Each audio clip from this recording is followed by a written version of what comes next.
Claro, claro que sí. Bueno, buenísimo. Por lo que nos avisa acá, la chica de Zoom va a estar grabándose la charla, así que buenísimo, espectacular. Bueno, a modo de intro súper breve, primero agradecimiento a Emilio por el tiempo destinado a la charla.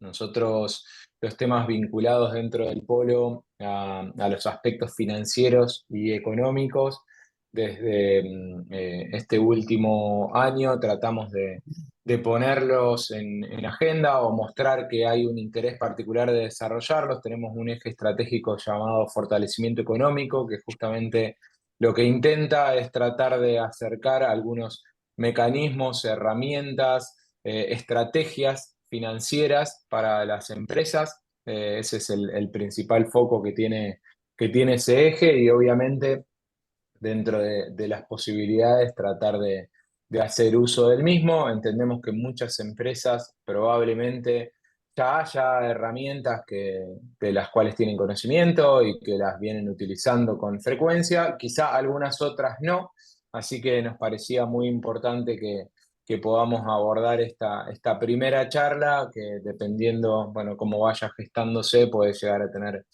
continuidad hacia adelante. Así que muchísimas gracias a todos por sumarse, muchísimas gracias a Emilio, al equipo también del Polo por la organización de la actividad y bueno, somos todos oídos, le doy el paso a Emilio nomás.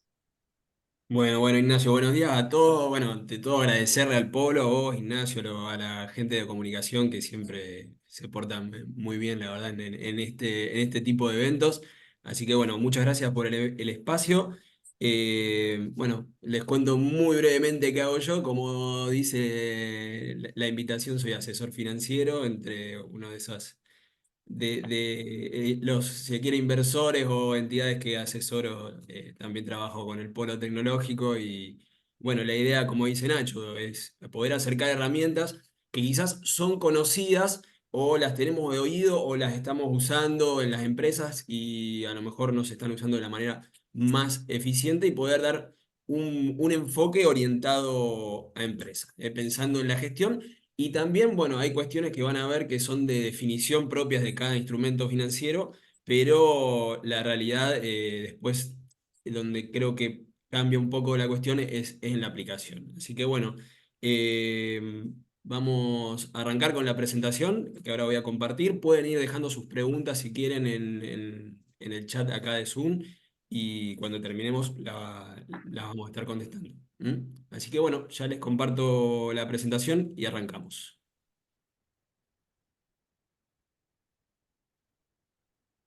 Bueno, la charla justamente va a ser de herramientas financieras para empresas, como decíamos, y tenemos que, un segundo, ahí estamos, ahí estamos.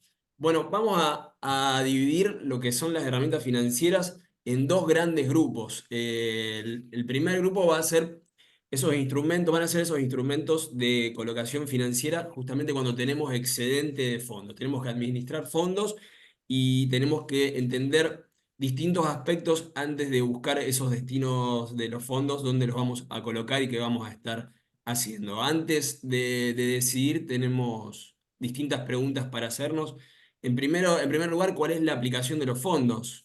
Que viene un poco de la mano también de lo que es el segundo punto, el horizonte temporal. Básicamente, ¿qué objetivos tenemos con esos fondos? ¿Por qué tiempo vamos a tenerlos disponibles? Si son necesidades, bueno, inmediatas.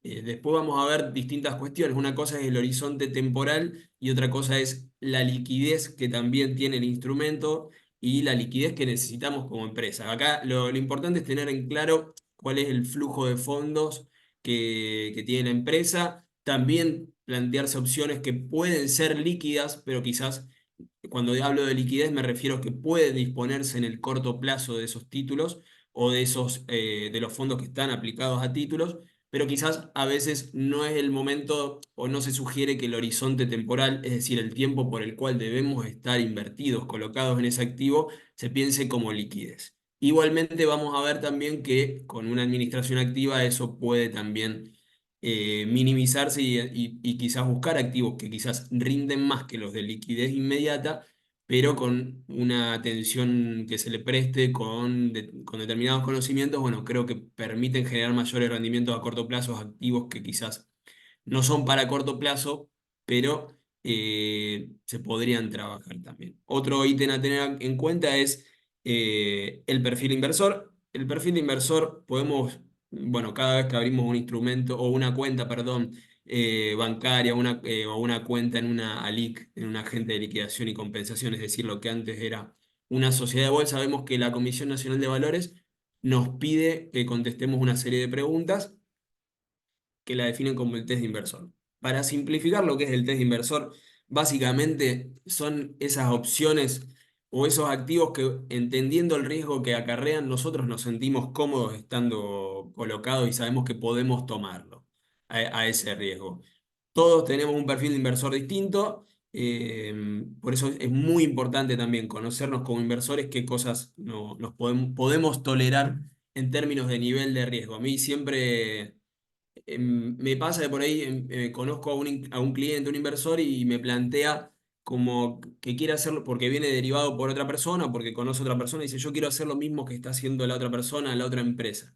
Y cuando hablamos en profundidad, la realidad es que no aplica, a lo mejor no aplica ni siquiera para su actividad y tampoco a lo mejor aplica a sus características personales, que no está ni bien ni mal que una persona tome más o menor riesgo, simplemente son características personales, pero es importante cuadrar también eso porque la persona cuando coloca los fondos en algún activo es importante que esté tranquila con lo que está haciendo y que sepa todo lo que le va a pasar en el proceso, lo bueno y lo malo, que puede esperar de ese activo, con esa foto más clara y más justa, de esa manera que pueda definir, eh, bueno, justamente a dónde va a destinar los fondos. Y otro aspecto a tener en cuenta, sobre todo se enfatiza mucho acá en Argentina, son aspectos normativos, porque acá doy algunos ejemplos de determinadas actividades o determinadas empresas, también inversores, personas físicas, pueden o no de realizar determinadas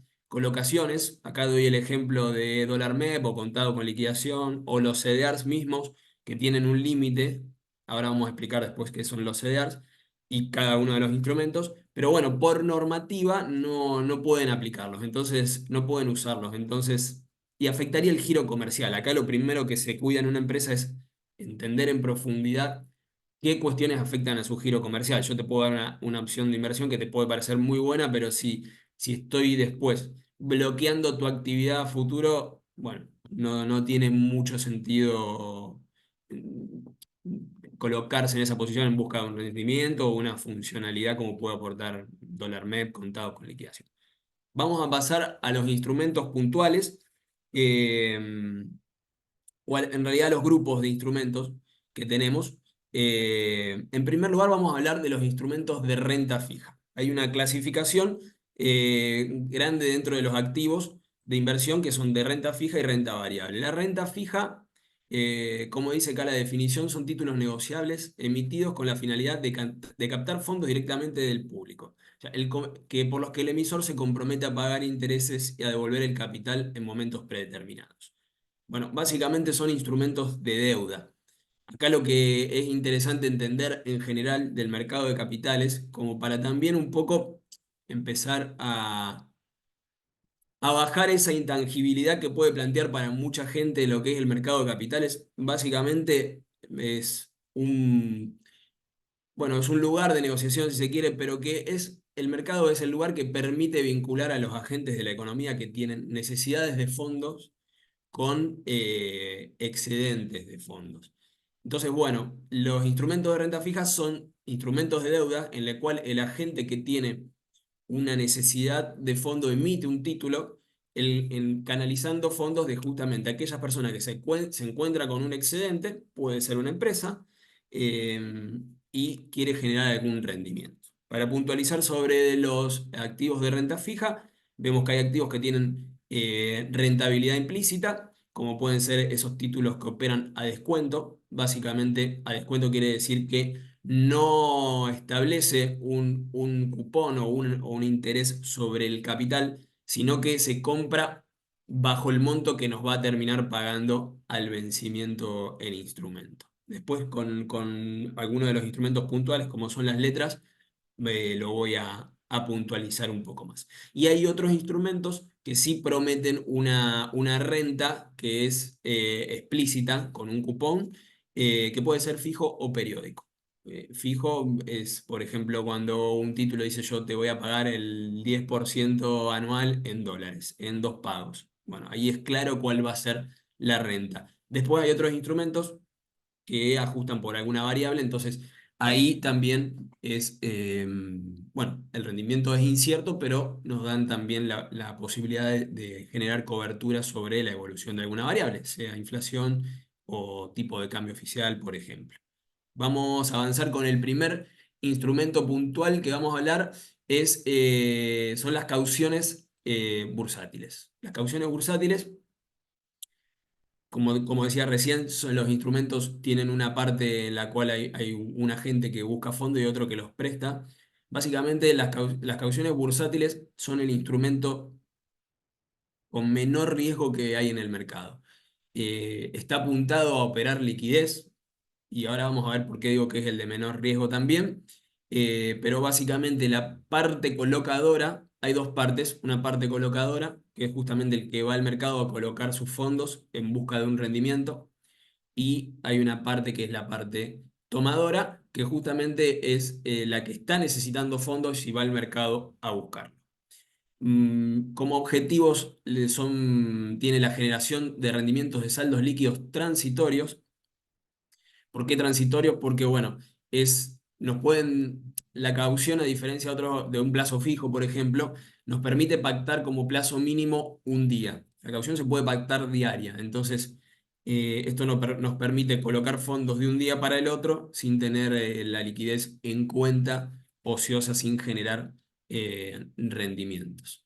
El horizonte temporal de colocación, como decía recién, desde un día, pero esto es a mercado, básicamente. ¿Qué es a mercado? Si alguien del otro lado yo quiero colocar fondos, voy como la parte colocadora.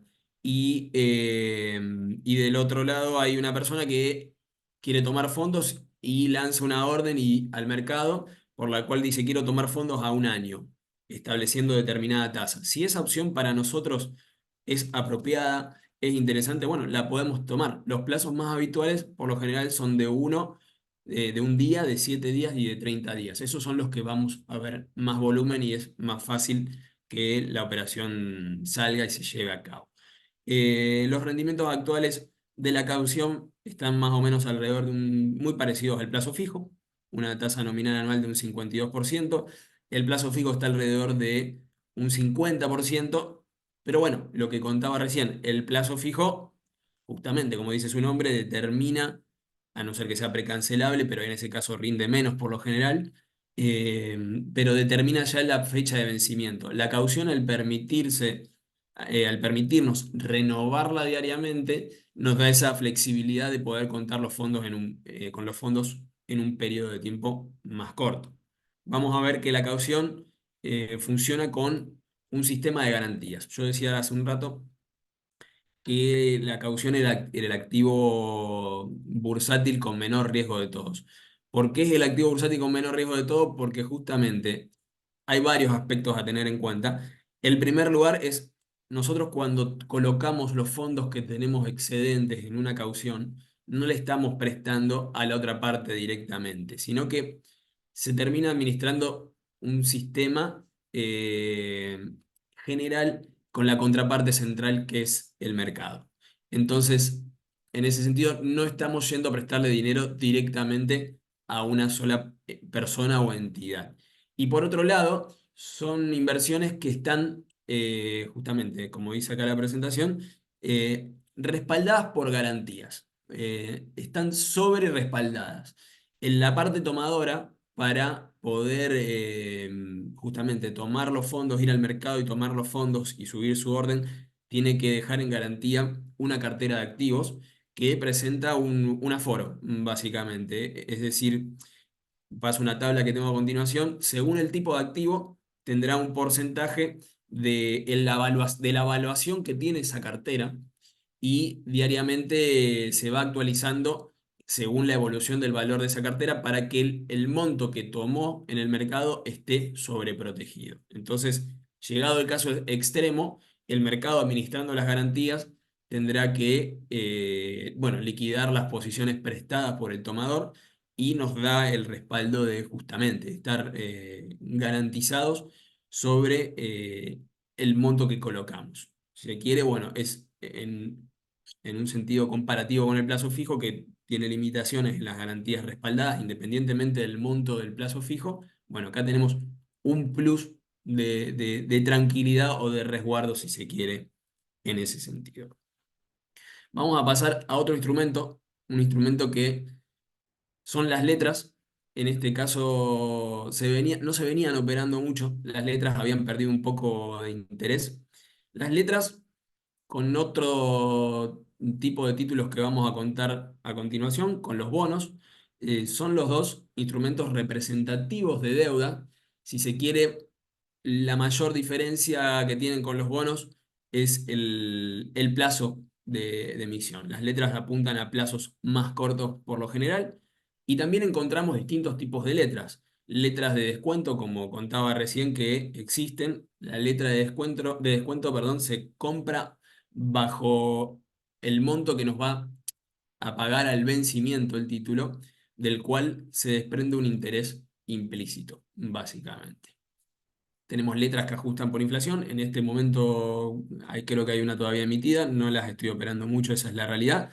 Y lo que empezaron a salir ahora son LECAPs y volvieron a estar a cobrar interés en la actualidad. Eran títulos que no se estaban operando con tanto volumen y ahora se están operando bastante más por algunas cuestiones particulares. Las LECAPs, por ejemplo, las LECAPs son letras que emite el Tesoro Nacional y básicamente la forma de denominarlas, vamos a escuchar distintas denominaciones cuando hablamos de títulos. Por ejemplo, en las letras podemos escuchar LECER, son letras que ha emitido el Tesoro para ajustar justamente por inflación, por ser letras capitalizables, que son las LECAPs.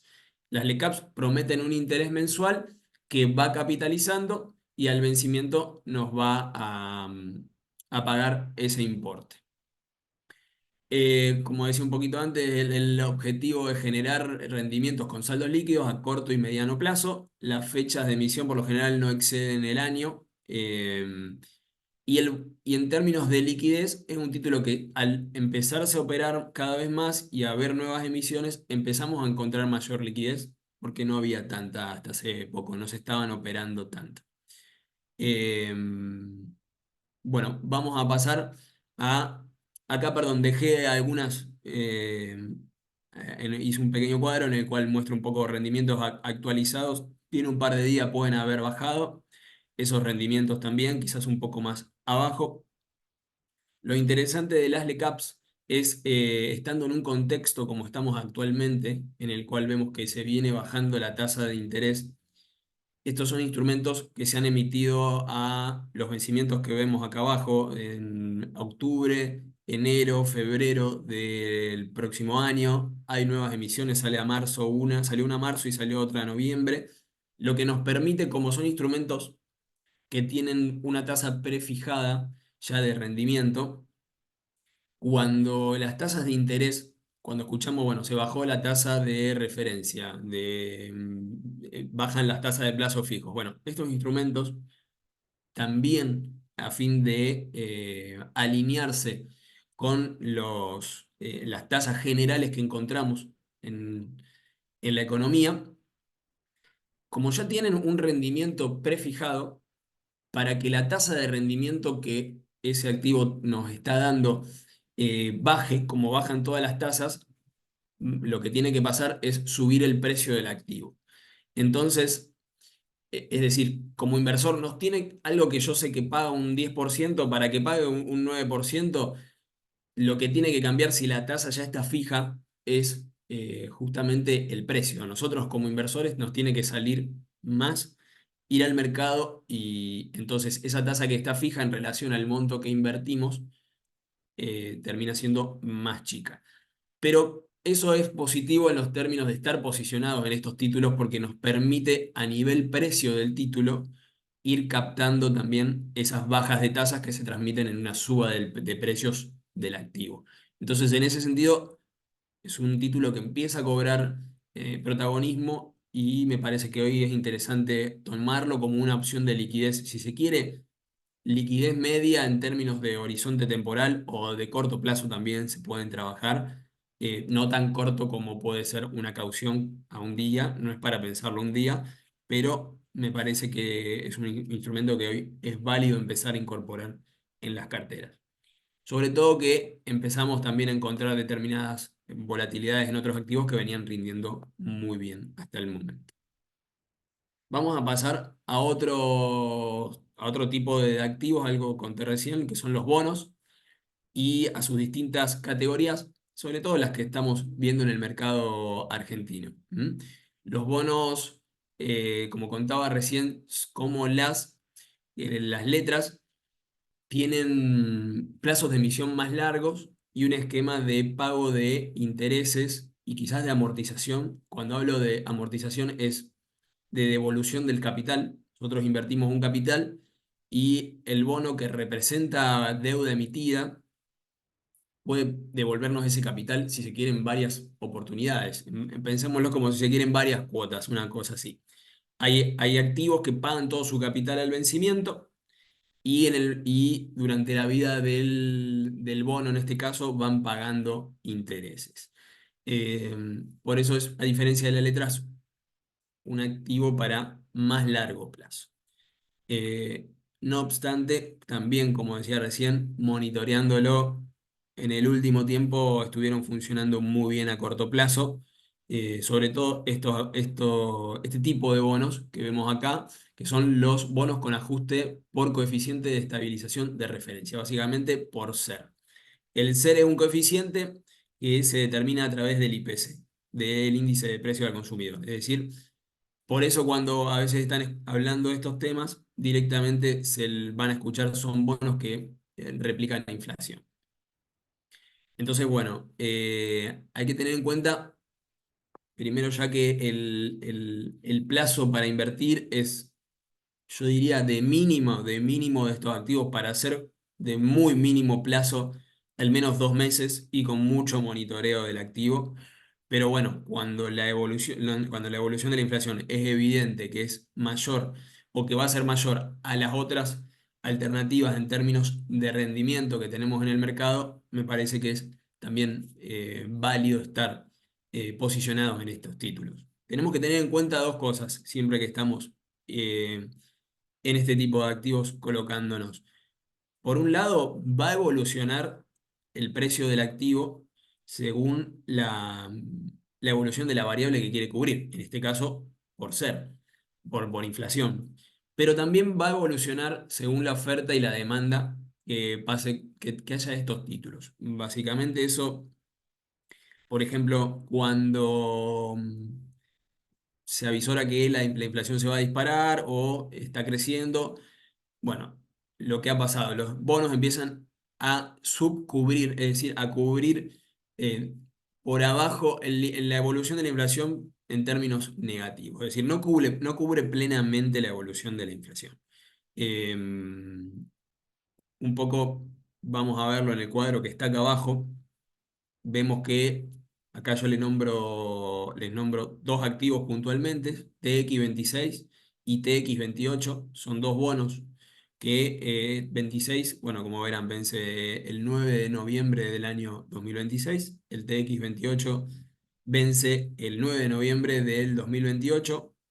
Cuando hablamos de inversiones de este tipo, no estamos hablando de colocarnos en los títulos y quedarnos hasta el vencimiento, ese no es el objetivo, pero bueno, es válido entender que tienen una fecha de vencimiento. Estos títulos tienen una renta anual fija, en el caso del TX26 es un 2% y en el del TX28 un 2,25 anual. Y después, para atarlo con lo que venía contando hace un rato, este tema de los rendimientos negativos. Vamos a ver un concepto cuando vemos las pantallas de muchas plataformas que hablan de la TIR. La TIR es un concepto que es tiene muchos supuestos, pero es válido como referencia para entender cuánto puede rendir un activo. Esto es una TIR anual y vemos que si lo pensamos estrictamente como rendimiento, la TIR que tiene el TX26 es negativa, está teniendo un rendimiento anual de menos 0,29%. O el TX28 menos 4,7%. La realidad es que son términos anuales de referencia, pero con relación a la inflación, básicamente. Lo que nos está diciendo esa TIR es que el título este, si eso es uno de los supuestos, si lo mantenemos al vencimiento y los flujos que va generando los podemos reinvertir a la misma tasa, cuando los va generando el bono, ya sea pago de intereses o amortización, el título nos estaría cubriendo inflación menos casi un 3% anual. Es una medida de referencia que es válida cuando uno va al mercado a decidir qué tipo de activos quiere colocarse, cuál ve mejor posicionado. Esto nos permite también arbitrar cuando creemos con otros bonos. Arbitrar me refiero cuando estamos posicionados, supongamos que estamos parados en el TX26. A veces pasa que un bono sube más o baja más en relación del otro, que el otro, que tiene características similares. En este caso hablamos de bonos que ajustan por inflación, esa sería la característica similar. Hay otras también para especificar, pero a grandes rasgos es válido. Bueno, lo que hacemos es compararlos, cuál creemos que puede evolucionar más en su precio para poder salir de un bono al otro, básicamente. Eh, Así que bueno, eso para lo que son títulos que ajustan por inflación. El título que sigue a continuación, el tipo de activo que sigue a continuación, son los bonos dólar linked. Es similar la lógica a los bonos SER. Los bonos dólar linked ajustan por tipo de cambio oficial, por el tipo de cambio con la comunicación A3500 del Banco Central. Ese es por la variable puntualmente por el valor que ajustan. Mismas características de los títulos SER, no solo dependen de la evolución de la variable, dependen también de la oferta y la demanda que tiene ese título. Es yo creo, por dos cuestiones a tener en cuenta para colocarnos en este tipo de activos. En primer lugar, si la variable acorde a la actividad que tenemos, que más nos preocupa cubrir, es válido colocarse en este tipo de activos. Cuando creemos que la variable, un ejemplo práctico, si se quiere, antes de las elecciones del año pasado presidenciales, hubo mucha demanda de estos activos. Estos activos llegaron a cubrir, como les contaba, comparativamente con la inflación, cubrían evolución de tipo de cambio, es decir, proyectándolo era cuánto podía devaluarse el tipo de cambio menos arriba del 20%, o sea, estaba negativo en términos de cobertura menos 20%. Eso fue un desafío porque lo que se esperaba era que lo que finalmente sucedió, que desde 350 pesos que estaba el tipo de cambio, bueno, se dé una disparada fuerte, discrecional de la variable, como terminó sucediendo.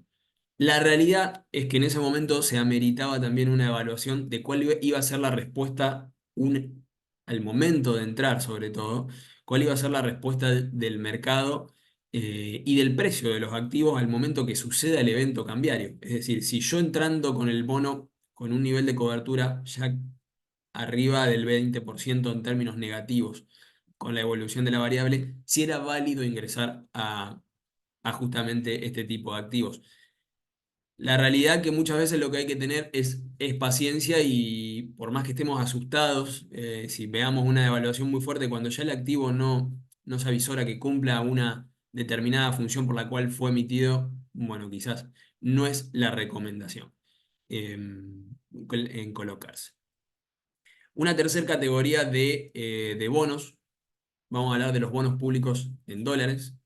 Los bonos públicos en dólares son muy interesantes, primero como activos de inversión.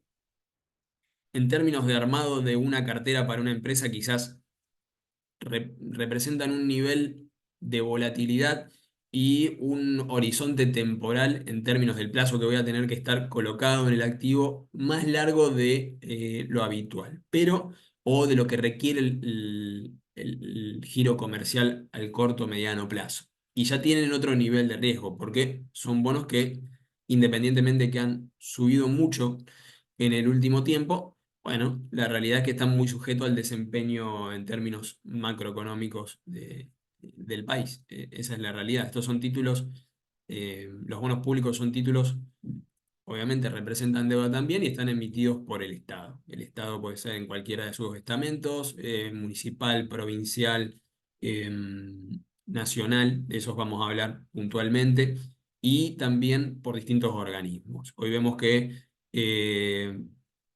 hay dos grandes rubros, si se quiere, de bonos a nivel nacional emitidos por el Estado Nacional. Uno emitido por el Tesoro de la Nación, uno son los que están emitidos por el Tesoro de la Nación y que son los globales o los bonares, estos, los famosos AL30, AGD30, bueno, que han sido reestructurados en el año 2020 y son los que se usan también como herramienta eh, funcional a la gestión de la empresa, como puede ser para hacer dólar MEP, como puede ser para hacer contado con liquidación. Ahora vamos a explicar qué es cada cosa, probablemente ya tienen una idea de lo que es, pero bueno, los vamos a contar. Y después tenemos, aparte de los que emite el Tesoro Nacional, recientemente ha emitido, para cubrir los pagos de importadores, el Banco Central ha emitido también los BOPREAL. A lo mejor los han escuchado. Eh, Son títulos en dólares, tanto los del Tesoro de la Nación como los de los BOPREALes, los del Banco Central, que se pueden comprar en pesos y bueno, nos permiten usar esas cuestiones también que exceden a lo que es una colocación a largo plazo o mantenerlos en cartera los títulos, sino también como herramientas. Básicamente, eh, para las herramientas que contaba puntualmente, dólar MEP o contado con liquidación, dólar MEP básicamente es una forma de poder dolarizarse, básicamente de la compra del bono en pesos y la venta del mismo activo que cotiza en dólares, podemos también obtener una operación de cambio implícita. Y de contado con liquidación es algo similar, porque el bono cotiza en pesos, cotiza en dólares, pero también se puede liquidar en una tercera cotización, que es una modalidad de cable, se llama dólar cable, que nos permite también ser un vehículo de transferencia. Puntualmente también hay que tener en cuenta que dólar MEP o contado con liquidación pueden afectar a la normativa de algunas entidades, sobre todo esas que necesitan eh, acceder al mercado de cambio, al ex-MULC, al mercado único de cambio ahora. Eh, Eso está penado, penado, bueno, está, si se quiere, sí, está penado o está restringido en términos de posibilidades para las empresas importadoras. Se agregaron los BOPREAL, los cuales sí permiten a los importadores generar, con algunas cuestiones también a considerar, porque tienen que haber participado de una licitación inicial, no yendo a comprarlo al mercado, a los títulos, pero ahí sí le permite hacer contado con liquidación para generar eh, operaciones de transferencia al exterior. Es decir, es un vehículo de transferencia. Comentarios sobre estos títulos. Son interesantes tenerlos en cartera, están dando y rendimientos como muestra el cuadro, vamos de acá, que está abajo de esta presentación, volviendo a lo que es el concepto de TIR. En ese concepto de TIR nos plantea un rendimiento que considera la evolución que va a tener el precio al vencimiento también, de aproximadamente un 20% anual, para hacer una especie de promedio, en lo que es el AL30, el AE38, un 16,8% anual. Los bopreales hay que hacer una diferenciación, digamos, en términos de rendimiento y pensando ya en un activo a colocar en cartera. Los bopreales que ha emitido el Banco Central tienen, en términos de perspectivas o calificación de riesgo, el Banco Central no es una entidad que ha defolteado sus obligaciones. Es interesante también pensarlo que los vencimientos son más cortos, vemos que vencen al año 26, hay una especie también que vence al año 25 y hay otra que vence al año 27. Entonces son vencimientos más cortos y para poner un poco en referencia, un título que esté pagando, rindiendo un 15% anual en dólares, la realidad que es un rendimiento, cuando de media en periodos normales, un rendimiento en dólares de un 5% es algo muy bueno anual, bueno, un 15, un 16, un 20% es algo muy bueno. Obviamente acá hay que ponderar el riesgo que presenta cada una de las colocaciones. No es tan lineal, vamos a colocarnos acá, nos va a rendir esto. Los bonos, como contaba antes, van teniendo una evolución en su precio que puede ser positiva o negativa. Si nosotros pensamos un título para tenerlo hasta el vencimiento, tanto el precio que va teniendo el título durante su vida, quizás no lo tomamos como referencia, pero sí es importante entender que el precio de un bono puede subir o, o bajar. Y bueno, si eso patrimonialmente eventualmente se va a reflejar en el valor de nuestras colocaciones. ¿M? En títulos similares, si queremos quizás bajar la exposición al riesgo que nos genera estar colocado en un activo del tesoro, emitido por el Tesoro Nacional o el Banco Central, tenemos las obligaciones negociables. Las obligaciones negociables son también bonos, pero que emiten las empresas. Entonces ahí ya el riesgo corre, digamos, por la calificación que tenga la empresa, la calificación crediticia. Entonces ahí ya tenemos otro tipo de riesgo, sirve para diversificar. Hoy se compara mucho quizás el nivel de riesgo de la empresa con el Banco Central. También hay una realidad en un contexto, y esto hay que tenerlo en cuenta, las obligaciones negociables, al haber escasez de reservas en el Banco Central puede poner a disposición para venderle dólares a tipo de cambio oficial hasta un 40% de, del valor de la deuda que tiene emitida la empresa. Entonces, eso quizás hoy cuando la brecha cambiaria es más chica, reporta menos riesgo, pero es algo a considerar también eventualmente, que a lo mejor la empresa puede verse obligada a reestructurar su deuda por este tipo de situaciones. La realidad es que la brecha cambiaria hoy es mucho más chica que hace unos meses, entonces también eso reduce el riesgo. Y en todos estos 4 años desde que existe esta normativa, no ha defaulteado, ninguna empresa ha incumplido con sus obligaciones. Así que en ese sentido es bastante, no puedo- tiene un nivel de riesgo, pero al menos en sus antecedentes podemos entender que las empresas están respetando sus deudas. Tiene un agregado también para las empresas que permiten dolarizar activos. Obviamente, como contaba, igual que los bonos, se compran en pesos o en dólares. Los bonos, como las obligaciones negociables, si vemos la cotización que tiene en peso, nos permite replicar también, aparte de tener una renta en dólares, nos permite no solo dolarizarnos, sino que también replicar en pesos, es decir, si tenemos que vender contra pesos la obligación negociable o el bono antes del vencimiento, va a haber replicado la evolución del tipo de cambio MEP. Los pagos que pueden hacer estas obligaciones negociables de capital o de intereses no rompen lo que es la normativa con respecto al acceso al mercado de cambio. Así que en ese sentido es una forma de dolarizarse. Las empresas lo han usado mucho para dolarizarse a este tipo de instrumentos, porque justamente no estaban transgrediendo ningún tipo de normativa eh, que estaba dispuesta contra, bueno, el giro comercial que tienen las empresas.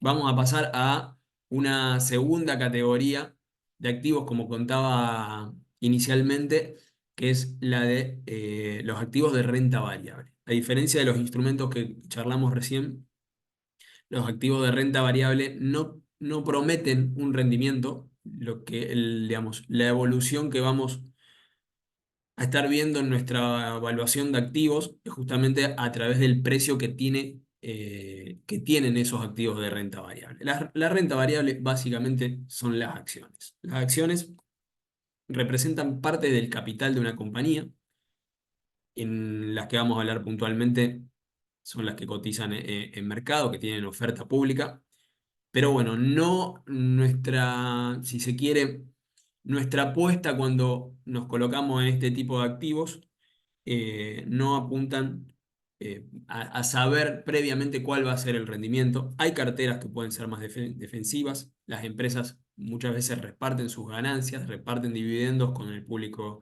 inversor, con los tenedores de esas acciones.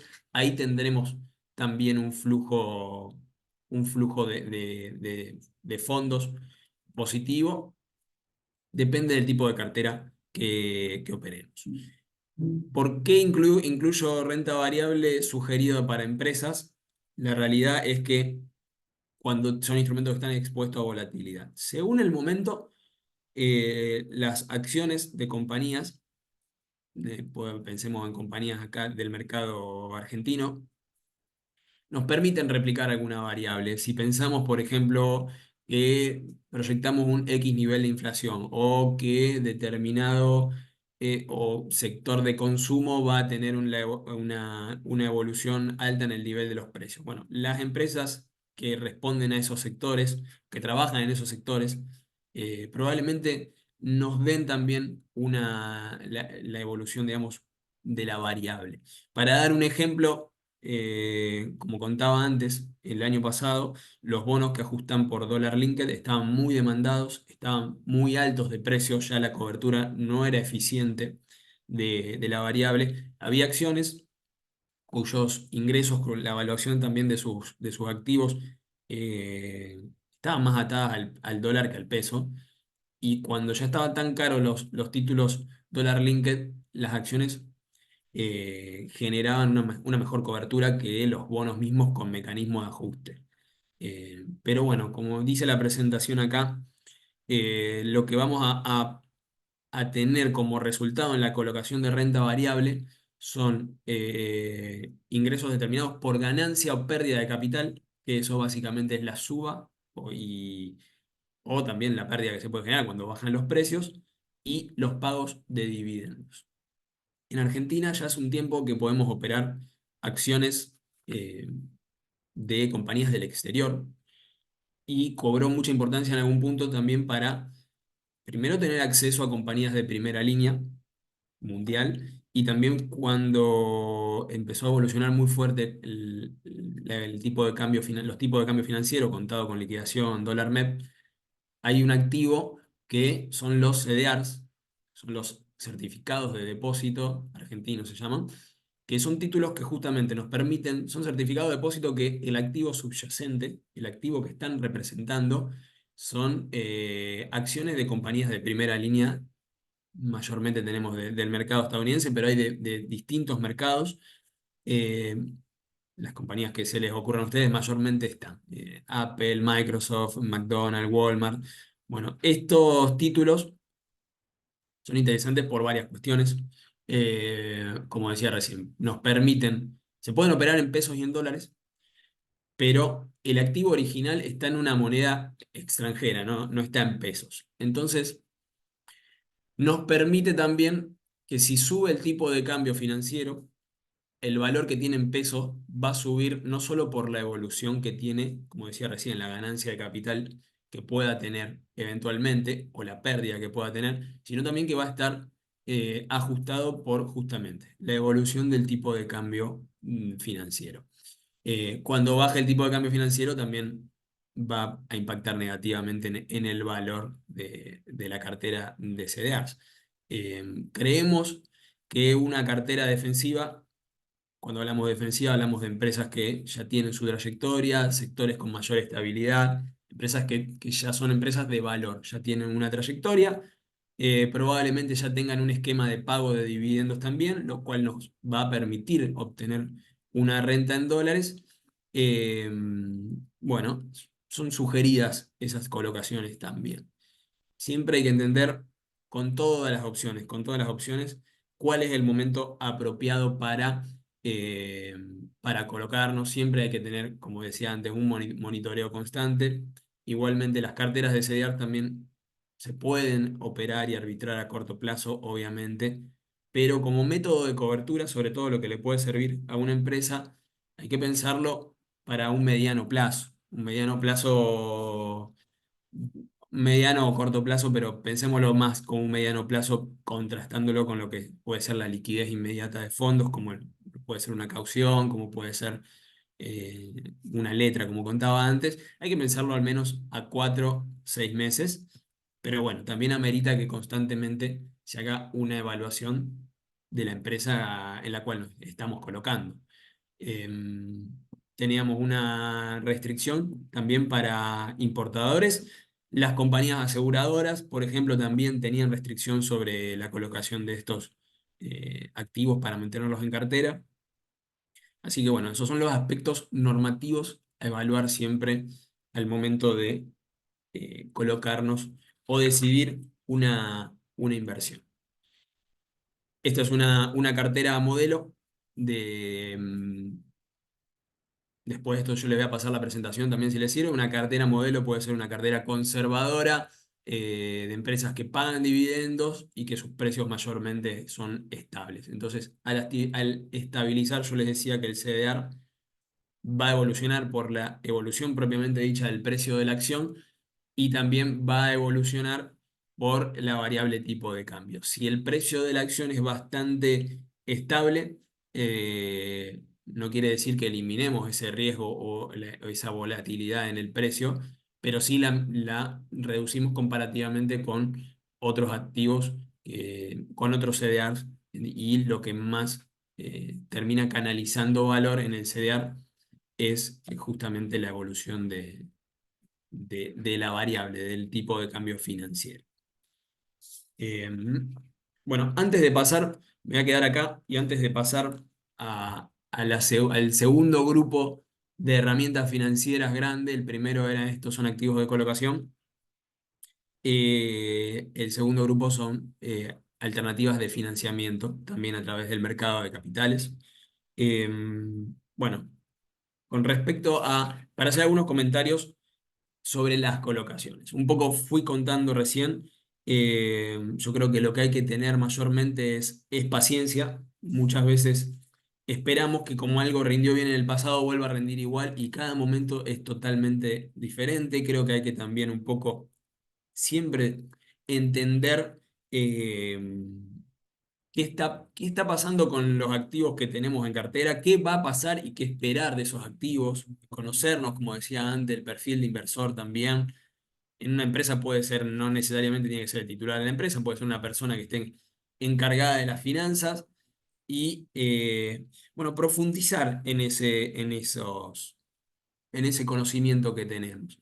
Hoy, a grandes rasgos, si tendría que sugerir un tipo de cartera o comentar un tipo de cartera, algo fui diciendo mientras contaba los instrumentos. Creo que posicionarnos en un contexto de baja de tasas en las letras capitalizables puede ser interesante. Rinde como las opciones más líquidas, como puede ser una caución, como puede ser, si a lo mejor lo están haciendo, un fondo común de inversión de acreditación de mercado de dinero puede rendir parecido a los famosos money market que acreditan en el momento, pero tienen una capacidad de también esas bajas en las tasas, captarlas en sus precios y poder también revalorizar la cartera. Comparativamente, también creo que podemos sumar títulos que ajusten por inflación. Si bien vimos que tenían valores negativos, no es tan grave, llegaron a estar -15%, -16%, inflación -16% anual. Hoy están casi a la par, es decir, casi al nivel de dar una cobertura perfecta, pensándolo al vencimiento del título sería, pero bueno, se analiza al momento de comprar el título, pero comparativamente, entendiendo que si bien la inflación está en un sendero bajista, tenemos valores altos de inflación y todas las otras opciones, busquemos plazo fijo bancario, fondos comunes de inversión, tienen rendimientos menores. Entonces, comparativamente, informarse sobre esos activos, me parece también que es válido sumarlos. Creo que si queremos buscar, ya pensando hasta quizás con una lógica más de renta variable, los bonos soberanos, los bonos públicos en dólares, creo que son una opción también. Pensando ya en que vamos a un periodo de cambio en términos, es un periodo de redefinición en términos de rendimiento de los activos y lo que podemos esperar de los activos. Entonces, ya pensando en una cartera quizás a más largo plazo, buscar algún rendimiento en dólares, pero para una empresa, esto, repito, tiene que ser una liquidez más que residual en términos de no necesitar disponerla en el muy corto plazo. Pero bueno, creo que en esos activos podemos generar valor, tener valor también, y es válido sumarlos a las carteras. Así que bueno, eso es para terminar la primera parte. Voy a pasar a la segunda parte en la cual les contaba recién. eh, Vamos a ver activos y alternativas de financiamiento a través del mercado de capitales. Y qué cosas podemos hacer. Al momento de evaluar las alternativas que de financiamiento, tenemos primero tener bien en claro cuáles son nuestros objetivos, qué necesitamos financiar, si es capital de trabajo, será un financiamiento transitorio, un proyecto a largo plazo, si vemos que las tasas que están disponibles son menores o entendemos que podemos modificar el esquema actual que tenemos en las deudas tomadas, el nivel de deuda tomado por la empresa, bueno, también es válido para reestructuración de pasivos. Vamos a hablar de la caución bursátil muy rápido porque es básicamente, acá estamos del otro lado del mostrador, si se quiere. Acá hablamos de la caución tomadora. Inicialmente hablábamos de la colocación. Acá podemos ir al mercado. O sea, lo que hablamos que nosotros podemos ir con fondos al mercado, también podemos ir a buscar fondos al mercado. Es muy interesante sumar estas alternativas quizás a las opciones más tradicionales, como puede ser una opción bancaria, y pensar que también el mercado a nosotros nos puede facilitar eh, fondos para nuestras actividades. La caución tomadora está orientada también a financiarse a corto plazo. Se puede ir renovando. Como contaba antes, uno va a dejar una cartera, tiene que tener activos previamente en cartera, o puede hacer algunas cuestiones alternativas también, pero tiene que tener activos para dejar en garantía. Y comparativamente, como es una opción de financiamiento transitorio, comparativamente creo que es válido también compararlo con el acuerdo en cuenta corriente que nos ofrece un banco. Una tasa efectiva de una caución está abajo del 70% anual y un acuerdo en descubierto está, vi varios, pero en promedio alrededor de un 120% del costo financiero total. Esto para pensarlo quizás a necesidades de fondo de una semana, de 15 días. Se puede usar para más, obviamente, pero y se puede ir renovando también esa caución. Es decir, que si yo voy al mercado y veo que hay alguien que quiere colocar su fondo a 30 días y yo necesito a 60 días, bueno, se va a los 30 días, se renovará por 30 días más a la tasa que esté disponible en el mercado. Pero bueno, es válido tomarlo justamente en cuenta para esas necesidades transitorias de fondos que podemos tener. Una segunda opción que vamos a presentar son las obligaciones negociables simplificadas. Simplificadas porque son las mismas obligaciones negociables que hablamos antes, son bonos que emiten empresas, pero esto es para aquellas empresas, para las pymes. Hoy se han arbitrado varias herramientas orientadas a las pymes. Ahora vamos a ver también cuando charle de lo que son las SGRs. Eh, de hecho, la obligación negociable eh, bueno, nos permite financiar determinados proyectos y requiere el aval de una SGR también. Pero bueno, esto agrega varias cuestiones. Entre sus características, bueno, dice destinada al financiamiento para inversión productiva, capital de trabajo o reestructuración de pasivos, un poco los lineamientos generales que pensamos antes de financiar un proyecto. Son los plazos por lo general en promedio como máximo a 3 años y obviamente la empresa va a definir también su esquema, te permite definir tu esquema de financiamiento con el que vas a ir a ofrecerlo. Hay emisiones que se pueden hacer en pesos o en dólares. Se puede fijar la tasa que queramos ofrecer. Si queremos ajustar por alguna variable, se puede hacer también dólar linked. Se puede ofrecer por ser o se puede pagar una tasa fija o una tasa como BATLAR, que es una tasa promedio más X cantidad de puntos. Como decía antes, requiere un aval de las SGRs o del fondo de garantía. ¿Qué agregado de valor tiene una obligación negociable? Yo siempre pienso que en términos financieros da una impronta a la empresa, da una reputación de cara al mercado, porque cuando uno está emitiendo al mercado tiene que, primero que cumplir con determinados requisitos de orden y también de auditoría, y eso da una visibilidad, quizás es válido como fuente de financiamiento, no es únicamente reputacional, obviamente, pero creo que tiene ese plus. A lo mejor no es la primera opción que hoy piensan las empresas, pero me parece que es válido empezar también a analizarlo, incorporarlo y cuál es el impacto que esto puede tener, básicamente. Vamos a hablar de dos herramientas. Primero vamos a empezar con el pagaré bursátil y después vamos a hablar de descuento de cheque. El pagaré bursátil es un pagaré electrónico, el cual es un instrumento también de renta fija negociable. Va a haber dos partes. Quien emite el pagaré es el que va a buscar fondos al mercado. Hay una parte inversora que puede ir a buscar, a tomar ese pagaré porque le parece que el interés prefijado que tiene por el plazo que le ofrece, bueno, es interesante y accede a tomarlos. Estos títulos operan por el mercado argentino de valores, no operan por BIMA, que son las bolsas y mercado argentino, la bolsa que quizás está más asociada a operatoria corporativa. Pero bueno, son títulos que tienen poco volumen, igual que las obligaciones negociables simplificadas, porque bueno, el mercado argentino le falta todavía incorporar eh, al mercado como medio de financiamiento y que tenga otra profundidad también de volumen con estos títulos.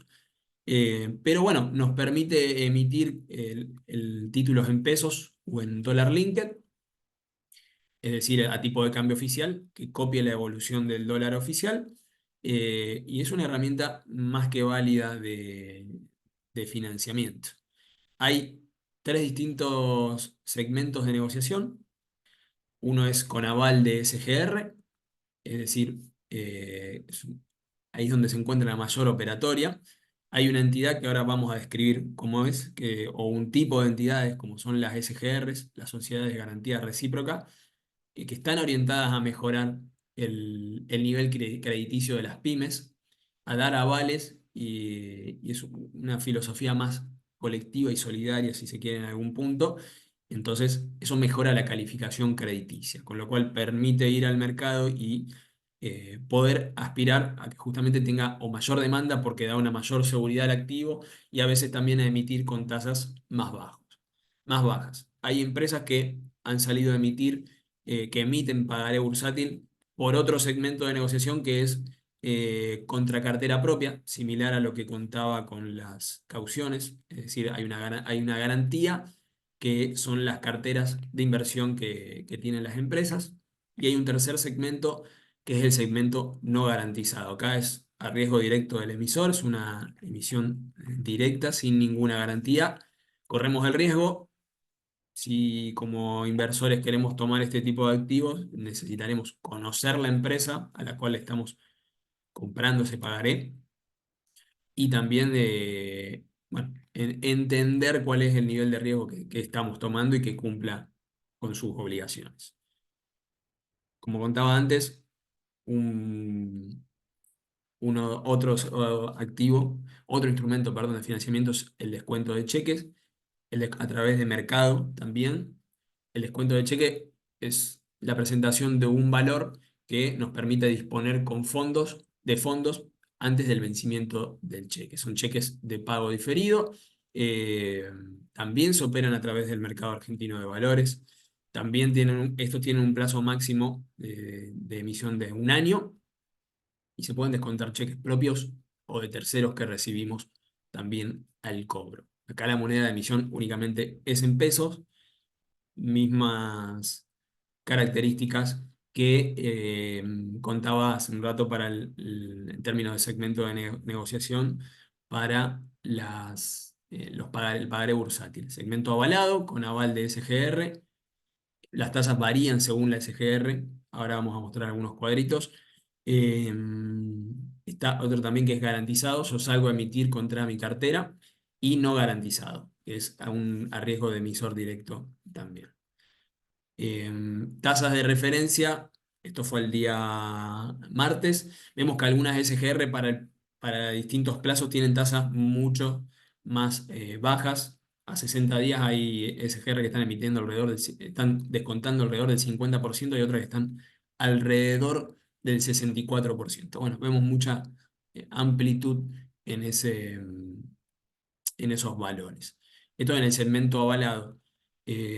Las tasas están similares en el segmento garantizado ahora, últimamente está pasando eso, a veces se encuentra mayor diferencia, y en lo que es inversión, en lo que es emisión directa sin garantía, vemos que hay una disparidad muy alta de tasas. Hay uno que está, el puntito que está solo arriba de todos, de todo vemos que a 30 días está alrededor de un 120%. Bueno, acá ya hay una diversidad muy alta de valores. Hablé de las SGRs, un poco ya las definí, básicamente son entidades que favorecen eh, el acceso al crédito y la mejora en la calificación de las pymes.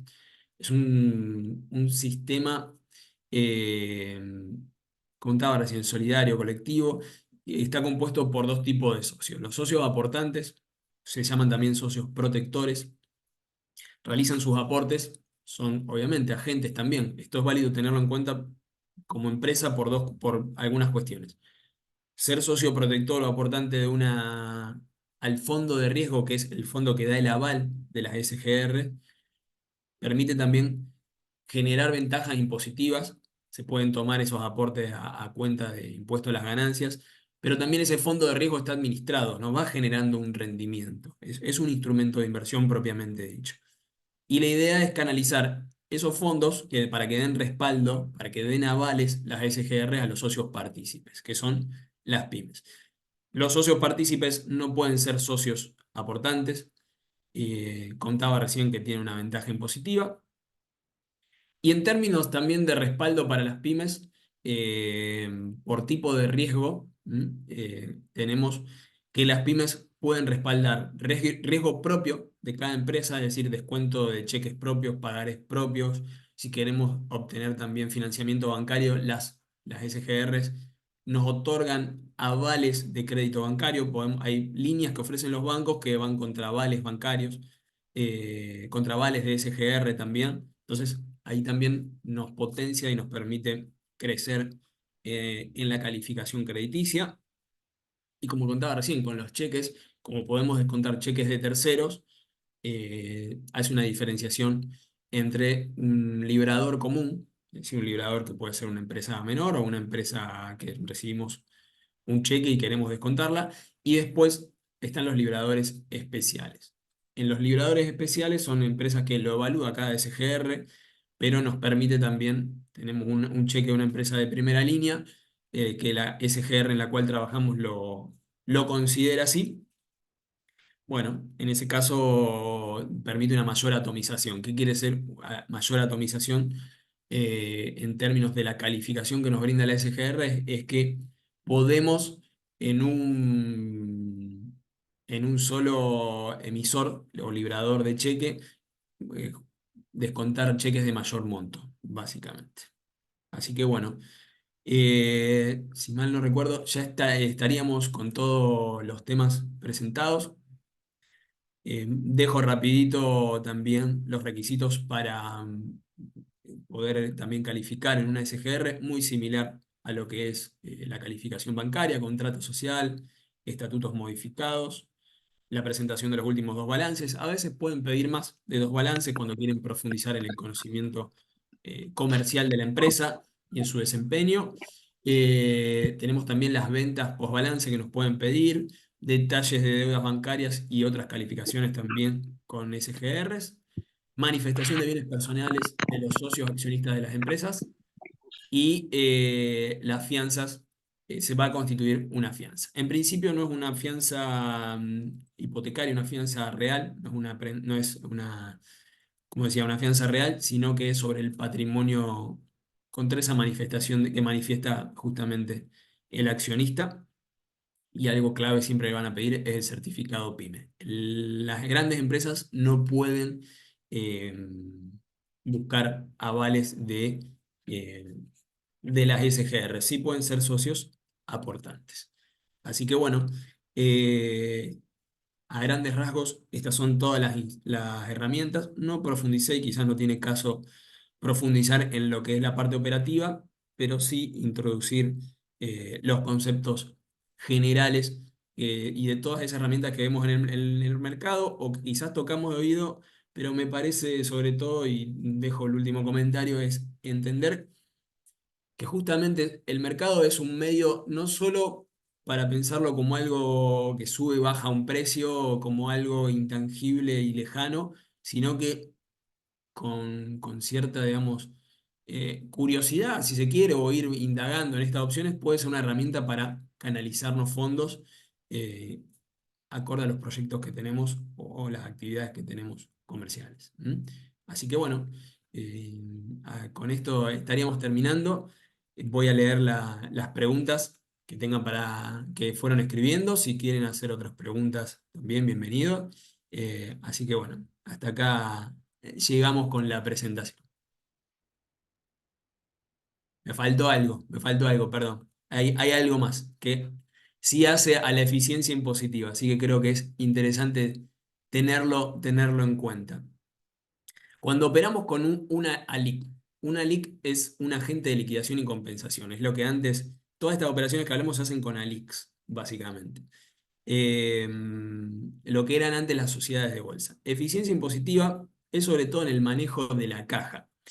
Las ALICs y lo que nos permiten a nosotros es justamente reducir la carga impositiva que tenemos, a diferencia de una cuenta bancaria, porque cuando queremos operar, supongamos que recibimos un cobro, tenemos un cheque para cobrar, o tenemos algún cliente que nos paga con transferencias, le podemos decir, bueno, emitime un e-check. Siempre que ese e-check no venga de un endoso previo, que seamos los primeros beneficiarios, lo podemos endosar a la ALIC.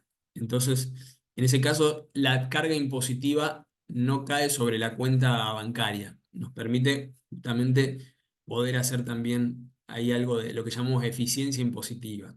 También si tenemos fondos en la cuenta bancaria y queremos pasarlo a la ALIC, se puede transferir a través bueno, se hace una transferencia normal, pero como sale una cuenta de tercero que es la del agente de liquidación y compensación, para evitar también esa carga impositiva, podemos suscribir un fondo común de inversión y en ese caso tampoco impacta lo que es el impuesto a los débitos cuando salen los fondos de la cuenta.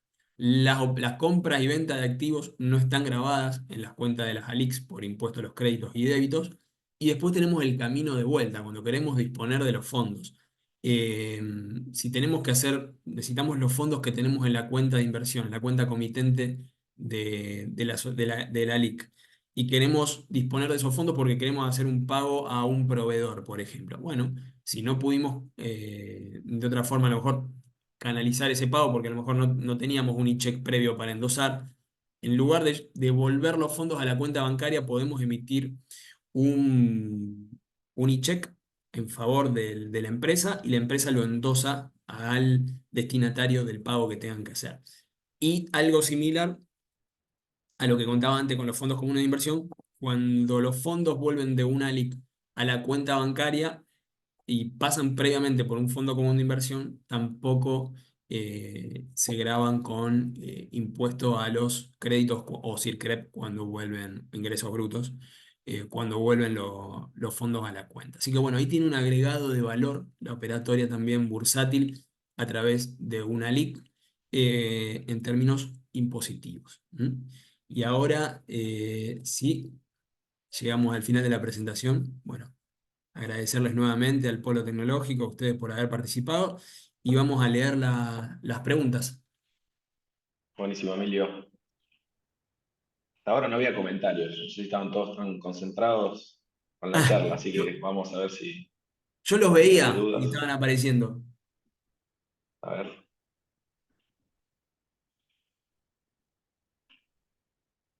Yo veo una de Víctor Merli. dale para adelante. Bueno, acá dice, ¿la caución es solo para empresas o puede ser un particular como persona física? Sí, puede ser un particular. La mayoría de los instrumentos que hablamos recién, no pensemos tanto en los instrumentos de financiamiento. La primera parte, la parte de colocación, la mayoría los puede usar todos. Te diría que todos podemos invertir o colocarnos todos en las cauciones. ¿Sí? Se puede hacer eso, tomadora o compradora, o colocadora, perdón. Sí, eso es correcto, lo pueden usar cualquier tipo de inversor. En los de financiamiento, los instrumentos de financiamiento, las SGR, las empresas unipersonales también eh, pueden colocarse, ¿eh? No habría problema, también lo podrían hacer. ¿Mm? Tengo otra pregunta que dice, si compro en pesos los Bopreal y luego vendo localmente. Lo, sí, exactamente. A ver, los bonos en dólares se pueden comprar en pesos, tanto los Bopreal como los bonos del Tesoro. Se pueden vender en dólares y es una forma de hacer dólar MEP. Se pueden vender en cable al exterior siempre que no se incumpla con alguna cuestión normativa. Eh, pero se pueden vender en dólares. Si se vende en cable en el exterior es contado con liquidación. Después me pregunta en qué moneda cobro. Los flujos que van teniendo los fondos son en dólares, son bonos en dólares. Lo que nos permite es comprarlo en pesos. Y si queremos venderlo contra pesos, también podemos hacerlo. Supongamos que nos gustó por un tiempo el título y después vi otra opción en pesos mejor o tengo una necesidad para disponer de los fondos del vencimiento, se pueden vender en pesos. Pero el flujo genuino del bono es tanto la amortización del capital que pueda tener como el pago de intereses es renta en dólares. Los Bopreal son muy interesantes como instrumento de renta en dólares. Contaba recién, tienen el Banco Central en términos de calificación de riesgo, nivel de riesgo, es menos riesgoso que el Tesoro Nacional y el monto de la deuda total es mucho menor a, a lo que es la que son las emisiones del Tesoro. ¿Mm? Así que bueno. Ahí leo otra pregunta. Dice, cuando hablas de un bono u otro instrumento a la par, ¿respecto a qué dólar se refiere? Bien, cuando hablo a la par no se refiere con el dólar.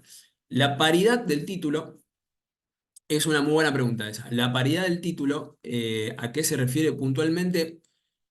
Es una medida como la TIR para tener una noción cuál es el valor del activo, en términos de compararla el precio que tiene con el valor que tiene ese activo.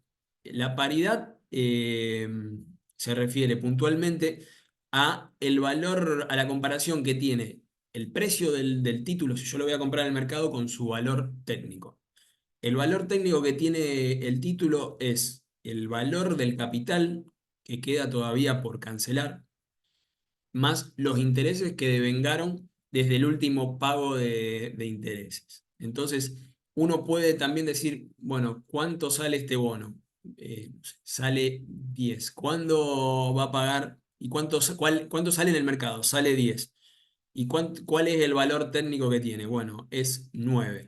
Eh, Ahí indica que el bono quizás hay que verlo también en los motivos, pero bueno, quizás el bono está en términos de precio con el valor que propiamente tiene entre la suma del capital que resta por cancelar, más los intereses que devengaron, bueno, el precio está sobre la par, tiene una paridad. Si bien los cuadritos que yo había marcado, había los bonos que ajustan por inflación están sobre la par, porque están cubriendo menos inflación que, eh, que la proyectada, básicamente. Y bueno, ahí lo que vemos es, ahí también se refleja por ese lado. Bueno, están bastante sobre la par. En realidad, el ajuste que hizo de inflación desde que se emitió, más el devengamiento de intereses que tiene, está abajo del precio que tiene de mercado. Esa es un poco, es una medida, si se quiere, comparativa para entender si estamos comprando un activo muy alto o muy bajo. Entonces, bueno, es más que nada con eso. No es tanto respecto a la cotización de dólar MEP. No sé si te contesto, Víctor, con esto, pero bueno, es por ese lado, básicamente. Eh, y una última pregunta, creo que es, no sé si hay otra más. Eh, Hay dos. Ahí Víctor me pregunta también, cuando hablas que un bono u otro instrumento está a la par, ahí está. No, era la misma. Si tengo, acá está. Si tengo títulos para garantizar cheques o pagaré, ¿cuándo me conviene pedir dinero al MAP en vez de vender los títulos? Bueno, ahí en realidad también es un poco entender que estamos financiando. El título, la vida del título que dejamos en garantía quizás es muy distinto a lo que estamos financiando. A ver, te doy un ejemplo. Claro, muchas veces los productores agropecuarios se encuentran con necesidades de fondo y tienen una actividad que está dolarizada. Al menos a tipo de cambio oficial es la variable de referencia que tienen. Y también tienen periodos claros de campañas también, en las cuales entienden cuándo van a estar generando la inversión y cuándo van a estar generando sus ingresos de fondo.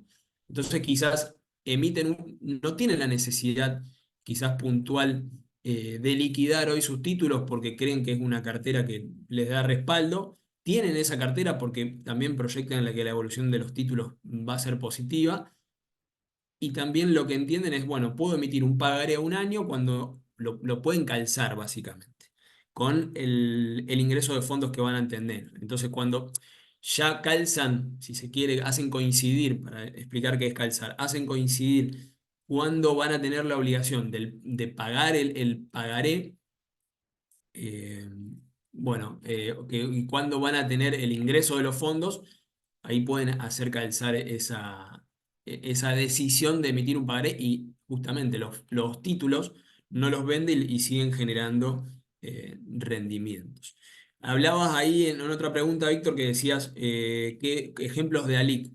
Bueno, ALICs son sociedades de bolsa, o lo que eran antes las sociedades de bolsa. Los bancos tienen sus ALICs también para operar. Yo puntualmente, las cuentas de los inversores, trabajo con Argentina Valores. Esa es una ALIC, la cual, bueno, también te puedo dar como referencia. Si querés más información, me puedes escribir, acá dejo mis datos. Pero bueno, son básicamente lo que eran antes las sociedades de bolsa. Bueno, no sé si hay alguna pregunta más. Me dejó Mauricio, hay un mensaje, Mauricio Corfield. Bueno, muchas gracias, Mauricio, por tus palabras. ¿Mm? Así que bueno, Buenísimo. No sé si quedó alguna consulta, alguna duda. Bueno, ahí están, como decía Emilio, sus datos. Si no, después, bueno, en un ratito Flor va a estar enviando la presentación a todos los participantes. Así que, bueno, muchísimas gracias a todos y a todas por participar. bueno, muchas Y gracias a todos gracias, por gracias sumarse. Emilio nuevamente. No, Gracias. gracias Alex, a vos. Un Nos vemos. abrazo. Hasta luego. Chao, Gracias. Muchas chao. gracias. Chao, Hasta muchas luego. gracias. Gracias a todos, chao, hasta luego.